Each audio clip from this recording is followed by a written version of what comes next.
I did a back-of-an-envelope calculation during the Iraq War. It seems to me that 6 months' expenditure on the Iraq War would have solved the problem of the Amazon forever.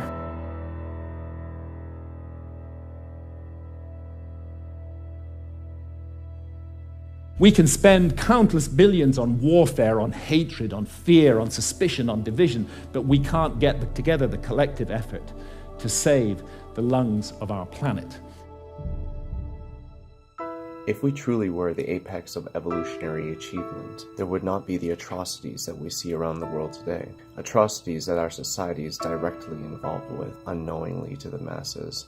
The single-minded pursuit of profit poisons the minds and hearts of the current world leaders and the elitists that manipulate and govern these societies. Once we've all come to understand the severity of the situation, we could begin looking towards a new path, a better path that involves the reform of entire societies and entire civilizations, binding humanity together, shaped in a manner that incorporates all the sciences of the world. Civilizations designed to be in equilibrium with the surrounding environment, a society that respects all life rather than just the lives of humans, a society that is a reflection of the limitless nature of this universe.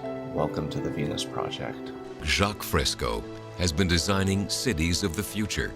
This is what it looks like, a future where technology is harnessed for all and money has no relevance. It's called the Venus Project. You may not have heard of Jacque Fresco, but he is known around the world. Documentaries have been done about him. Magazine writers from Europe have written stories about him. Fresco's vision goes beyond architecture. I feel that environment shapes our values.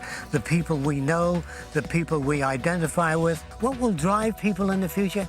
A world without war, without hatred, without bigotry, without prejudice. The future isn't Star Wars, according to Jacque. It's a home for everyone. That's what I mean. Jacque thinks he has the answer in the city of the future.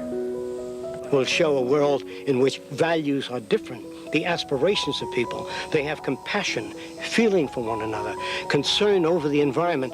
He's a self-educated industrial designer, engineer, and futurist who truly believes the ills of society can be cured only if we throw away the rules that govern it and ourselves. A resource-based economy states that if you declare the earth and all its resources as the common heritage of all of the world's people, there's no need for armies, navies, police, prisons.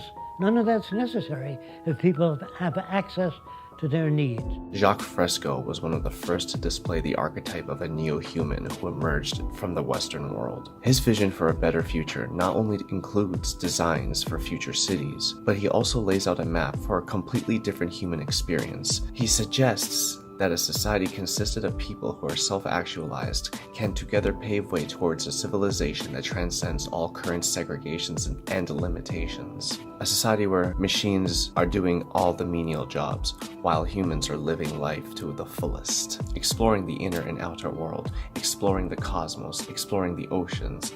Fossil fuels, coal, and uranium would be considered obsolete in comparison to geothermal power and thorium-based reactors. This is clean sources of power. By utilizing the natural heat of the earth, that is volcanic energy, or the magma, or the molten lava under the earth, we can get enough power to electrify the world. We have 500 potential volcanoes we can harness. No smog, no smoke, no dirt, no gases, no fuels, no oil spills, and no more burning of fuels in any city to generate power. If Japan used Fujiyama, they don't need to burn oil. They don't need oil. All of that heat is sitting there. 20 million years of power right under the Earth's surface. To phase into the civilization, we would have to lay out a multi-generational plan so that there is no sudden shock to the masses. This multi-generational reconstruction project will include jobs that are geared towards the reconstruction of civilizations, jobs that will be under the current monetary system. Slowly but surely, as it phases through the generations, the monetary system will become slowly obsolete, replaced with a resource-based economy. We would together reshape the architecture of civilization. This will be the revival of the lost civilization, a civilization consisted of people who recognized their place in the universe. See, we shape reality with our minds, both figuratively and literally. The ancient ones saw life as a classroom They designed their civilization to be a literal manifestation of that philosophy, making each day a new and exciting one. These ancient sites around the world are designed to be reflections of the heavens to the earth. They were designed to be in association with the earth's movements. And these associations are recognized by the subconscious supercomputer in our heads. Having your mind exposed to sacred geometrical architecture has a profound effect on consciousness, described by those who visit the sacred sites around the world to be transformative. The symposium's called Return to the Source, Rediscovering Lost Knowledge and Ancient Wisdom. This is ancient wisdom, that Sphinx that even today, in ruins, if you go there at the right time, early in the morning before anybody else is there, if it's the right day and the sun is coming up over the pollution of Cairo, and you actually see the sun on the Sphinx's face, this thing has an emotional impact that no picture, no matter how good, and this is about as good as they get, can convey. It takes your breath away. It did mine the first time I saw it. But all of the Egyptian temples have their own power, and there's no way, again, to communicate this in a lecture, but when you go there, you know in a second, your gut tells you, unless you're emotionally dead, your gut tells you that there's a difference between a Horus temple and an Isis temple and an Amun temple and so on. Why not have education and experience be the central point of our lives? Now, we'll start with this, and you tell me... I'll try to point it out. Yeah, you can point right at it. The center of the city, the nucleus, will house an electronic computer. The computers do not control people. All the machines do is control the physical entities that comprise the environment.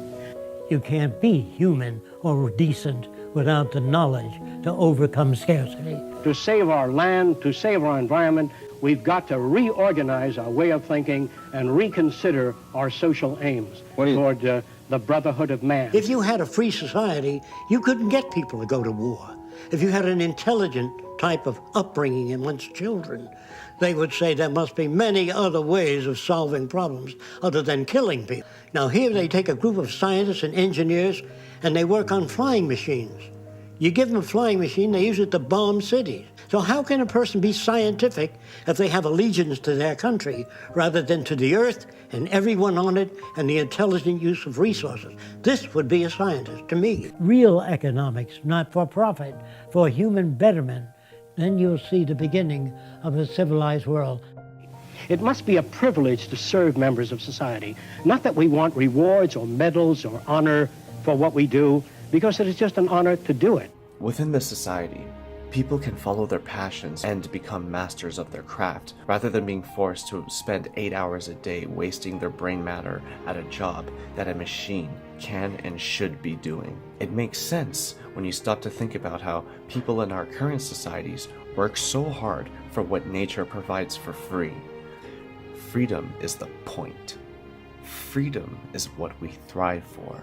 It is a natural human trait that is limited by our current way of thinking. Why not live in a society that is a reflection of freedom? A society where the limitless becomes real, part of the daily experience. People with selfish motives will cling on to the old ways. They will consider all who wish to take part of this change to be crazy. But they are on the wrong side of history. They will never understand this concept of freedom. When I've asked shamans about the sickness of the West, they say it's quite simple. You guys have severed your connection with spirit. Unless you reconnect with spirit and do so soon, you're going to bring the whole house of cards down around your heads and ours. And rightly or wrongly, they believe that ayahuasca is the remedy for that sickness.